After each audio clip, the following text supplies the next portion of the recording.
അതിനെ നമുക്ക് എന്തെങ്കിലും വഴി കാണാം. എന്ത് വഴി? ഒരു വഴിയുമില്ല. ആ കൊച്ചി കുടുംബം തകർക്കും. അതിനു വേണ്ടി ജനിച്ച അസുര വിത്ത അത്. മുറിച്ചിട്ടാ മുറി കൂടുന്ന ഇനം. ഞങ്ങളാരും വിളിച്ചിട്ടല്ല ഇന്നലെ ശാലിനി എവിടേക്ക് വന്നത്. പിന്നെ എങ്ങനെയാ ശിവന് സുഖമില്ലാന്നറിഞ്ഞ് ശാലിനി എവിടെ എത്തിയത്? എന്താ എന്റെ ഈ ചോദ്യത്തിന് മറുപടിയില്ലാത്തത്? ഒരപകട വിവരം അറിഞ്ഞ ഒരാൾ ആ സ്ഥലത്ത് എത്തണമെങ്കിൽ അതറിയാനുള്ള ഒരു വഴി വേണ്ടേ? അതിനുള്ള മറുപടി ശാലിനിക്ക് മാത്രമേ പറയാൻ പറ്റൂ. ഒരു കാര്യം ഞാൻ ഉറപ്പു തരാം, ഒരു തരത്തിലുള്ള തെറ്റായ ബന്ധവും ഞങ്ങൾ തമ്മിലില്ല. എന്നെ മകന്റെ സ്ഥാനത്ത് കണ്ടെന്ന് പറഞ്ഞല്ലോ, അതുകൊണ്ടാണ് ഞാൻ ഇത്ര ഉറപ്പോടെ കൃത്യതയോടെ ഞാനിത് പറയുന്നത്. കാരണം ഞാൻ എൻ്റെ അമ്മയോട് കള്ളം പറയാറില്ല.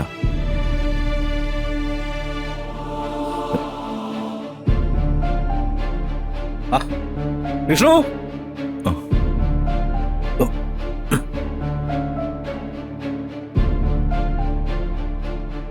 അല്ല നിനക്ക് അമ്മയെ മാത്രം മതിയാ? അച്ഛനെ ഇപ്പം വേണ്ടാതായി അല്ലേ? അച്ഛാ, എന്റെ അച്ഛൻ അങ്ങനെയൊക്കെ തോന്നുന്നതല്ലേ? എനിക്ക് എന്റെ അച്ഛൻ കഴിഞ്ഞ് വേറെ എന്തോ ഉള്ളൂ. എന്നിട്ടാണോ അമ്മയെ കണ്ടിട്ട് നേരത്തെ അങ്ങ് പാ നോക്കിയ നീ? ഓ അത് ശരി, അമ്മ നിനക്ക് പോക്കറ്റ് മണി തരുന്നോണ്ടായിരിക്കും സ്നേഹം മുഴുവൻ അങ്ങോട്ട് കൊടുക്കുന്നില്ലേ? സ്നേഹത്തിനൊക്കെ അങ്ങനെ വിലയിടാൻ പറ്റുമോ അച്ഛാ? മാത്രമല്ല പണവുമായിട്ട് അതിനെ ഒരിക്കലും താരതമ്യം ചെയ്യാനും പറ്റില്ല. പണം ഇന്ന് എന്റെ കയ്യിലാണെങ്കിൽ നാളെ അത് മറ്റൊരാളുടെ കയ്യിലാ. പക്ഷേ അതുപോലെയല്ല ആത്മാർത്ഥമായ സ്നേഹം. അത് ഭൂമിയിൽ ജീവനുള്ളിടത്തോളം കാലം നിലനിൽക്കും. അതിനെ നമ്മളായിട്ട് കളങ്കപ്പെടുത്താതിരുന്നാ മതി.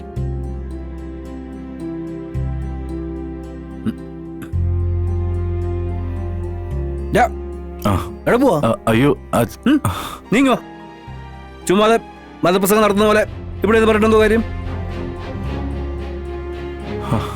അതെ, നമുക്കേ എന്റെ മുറി പോയിരുന്നേ എന്തെങ്കിലും പറഞ്ഞോണ്ടിരിക്കാം. അയ്യോ അച്ഛാ, അത് നിന്നെ എനിക്ക് എപ്പോഴും കിട്ടത്തില്ലല്ലോ. എടാ വാടാ, കുറച്ചേരെ അച്ഛനൊപ്പം വന്നിരിക്കേ.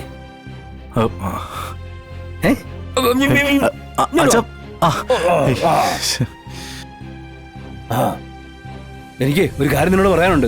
ഇങ്ങോട്ട് വാ.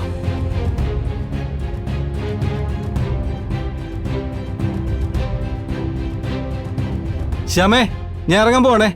ദേ, ഞാൻ ചോറെടുത്തു. തോരും കൂടി പാത്രത്തിൽ എടുത്താ മതി. ഉച്ചയാകുമ്പോ ആരുടെങ്കിലും വണ്ടി എടുത്തോണ്ട് ഞാൻ വരാം. വെറുതെ ഒന്നും കെട്ടിപ്പൊതിഞ്ഞോണ്ട് പോകണ്ട. നിന്നെ അതെ, ഇതങ്ങ് കൈ കൊണ്ടുപോയാലേ ഉച്ചവേലും കൊണ്ട് ഓടി ഇങ്ങ് വരണ്ടല്ലോ. ശരി, എല്ലാ ഭർത്താക്കന്മാരും സമയം കിട്ടുമ്പോഴൊക്കെ വീട്ടിലേക്ക് വരണമെന്ന് ആഗ്രഹിക്കുന്ന ഭാര്യമാരാണ് കൂടുതലും. പക്ഷെ വീട്ടിലേക്ക് വരാൻ ആഗ്രഹിക്കുന്ന ഭർത്താവിനെ മാക്സിമം തടയുന്ന ഒരു ഭാര്യയെ ഇവിടെ മാത്രമേ കാണാൻ കഴിയൂ. അത് പിന്നെ വെയില് കൊണ്ട് വാടണ്ടെന്ന് കരുതി പറഞ്ഞതാ. അല്ല, ഇനിയിപ്പോ ഞാൻ പറഞ്ഞത് ഇഷ്ടപ്പെട്ടില്ലെങ്കിൽ അതിങ്ങ് തന്നേരെ. വരണെങ്കി വാ. ഓ, എന്നിട്ട് വേണം നിനക്ക് എന്തെങ്കിലുമൊക്കെ പറഞ്ഞുണ്ടാക്കാനല്ലേ? അപ്പോ ഞാൻ പറയുന്നതാണോ കുറ്റം? രോഹിത് കാണിക്കുന്നതിന് ഒരു കുറ്റമില്ലേ? ഞാൻ എന്ത് കാണിച്ചു എന്നാ നീ പറയുന്നേ? രോഹിത്തെ, നമ്മൾ എത്ര കാലമായി രോഹിത്തെ ഒന്നിച്ച് ജീവിക്കാൻ തുടങ്ങിയിട്ട്? ഇടയ്ക്കിടയ്ക്ക് ഫ്രൂട്ട്സ് വാങ്ങിച്ചു വരുന്ന പോലെ എന്നെങ്കിലും ഒരിക്കല് എനിക്ക് മാത്രമായിട്ട് രോഹിത് എന്തെങ്കിലും വാങ്ങിച്ചോണ്ട് വന്നിട്ടുണ്ടോ? ഉണ്ടോന്ന്? അപ്പൊ വെറുതെ അല്ല നീ കിടന്ന് ബഹളം ഉണ്ടാക്കുന്നല്ലേ? കാണിക്കുന്നതൊക്കെ മനസ്സിലാകാതിരിക്കാനേ ഞാൻ അത്ര മണ്ടിയൊന്നുമല്ല.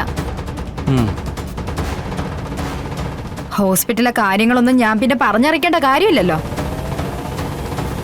ഓറഞ്ച് പൊളിച്ചു കൊടുക്കുന്നു, എന്നാ പിന്നെ വായിലോട്ട് അങ്ങ് വെച്ചു കൊടുക്കാൻ പാടില്ലായിരുന്നു. ശ്യാമേ, നീ നിന്റെ സ്വന്തം ചേച്ചിയെ കുറിച്ച് പറയുന്നുള്ള ഓർമ്മ നിനക്ക് വേണം. ആരായാലും എനിക്കെന്താ? തെറ്റ് കണ്ടാ ഞാനത് തെറ്റാണെന്ന് തന്നെ പറയും. അതിപ്പോ എന്റെ അച്ഛനാണെങ്കിൽ പോലും. നീ ഇങ്ങനെയാണെങ്കിൽ നിന്റെ കൂടെ എങ്ങനെയാണ് ഞാൻ മനസ്സമാനത്തോടെ ജീവിക്കുന്നത്? അല്ലെങ്കിലും മനസ്സിൽ കള്ളത്തരമുള്ളവർക്കേ നല്ല രീതിയിൽ ജീവിക്കാൻ പേടിയായിരിക്കും. എപ്പോഴാ കൈയോടെ പൊക്കുന്നെന്ന് പറയാൻ പറ്റില്ലല്ലോ. നീ നന്നാവില്ലടി, ഒരിക്കലും നന്നാവില്ല. ആരുടെ കൂടെ ചേർന്ന് പോകത്തുമില്ല. കാരണം നിന്റെ മനസ്സ് അത്രയ്ക്ക് ദൂഷിച്ചതാ. വിഷവാടി നിന്റെ ഉള്ളിലുള്ളതെല്ലാം. അതൊരു കാലത്ത് മാറാനൊന്നും പോകുന്നില്ല. അതൊന്നും നിന്നേ, ഇപ്പൊ വരാവേ.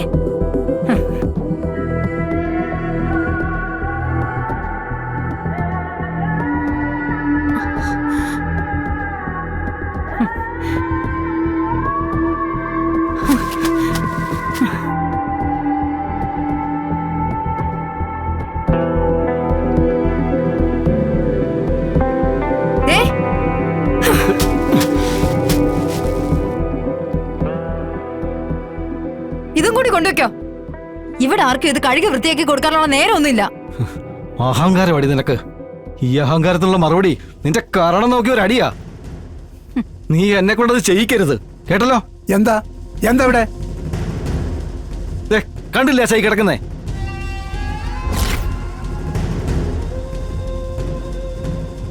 ശാരികയുടെയും കുഞ്ഞിന്റെയും കാര്യം പറഞ്ഞ് നിങ്ങൾ തമ്മിൽ അടികൂടണ്ട. അതിനെ നമുക്ക് എന്തെങ്കിലും ഒരു വഴി കാണാം. എന്ത് വഴി? ഒരു വഴിയുമില്ല. ആ കൊച്ചി കുടുംബം തകർക്കും. അതിനു വേണ്ടി ജനിച്ച അസുര വിത്തോ അത്. മുറിച്ചിട്ടാ മുറി കൂടുന്ന ഇനം. വയറ്റിൽ മുളച്ചപ്പോഴേ ഈ വീട്ടിലെ ഗ്രഹനാഥയെ അങ്ങ് ഇറക്കിക്കൊണ്ടുപോയി. ഇനി ആരെയൊക്കെ ആ കൊച്ചി ഈ വീട്ടിൽ നിന്ന് അടിച്ചിറക്കുന്നതെന്ന് ദൈവത്തിന് മാത്രമേ അറിയൂ. ഡേയ്,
ഞാൻ നോക്കി നിൽക്കുകയായിരുന്നു. സ്വരൂപാനന്ദ സ്വാമി സ്വാമി അകത്തുണ്ട്, വരൂ.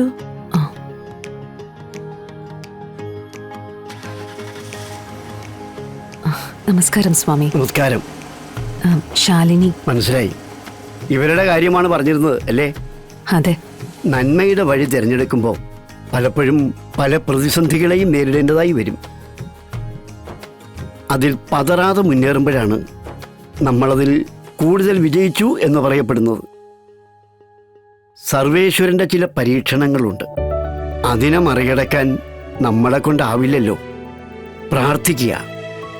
ഇനിയുള്ള നാളുകളിലെങ്കിലും അദ്ദേഹത്തിൻ്റെ പരീക്ഷണങ്ങളിൽ കൊണ്ടുചെന്ന് എത്തിക്കരുത് എന്ന് മനമുരുകി പ്രാർത്ഥിച്ചാൽ കേൾക്കാത്ത ഈശ്വരന്മാരില്ല.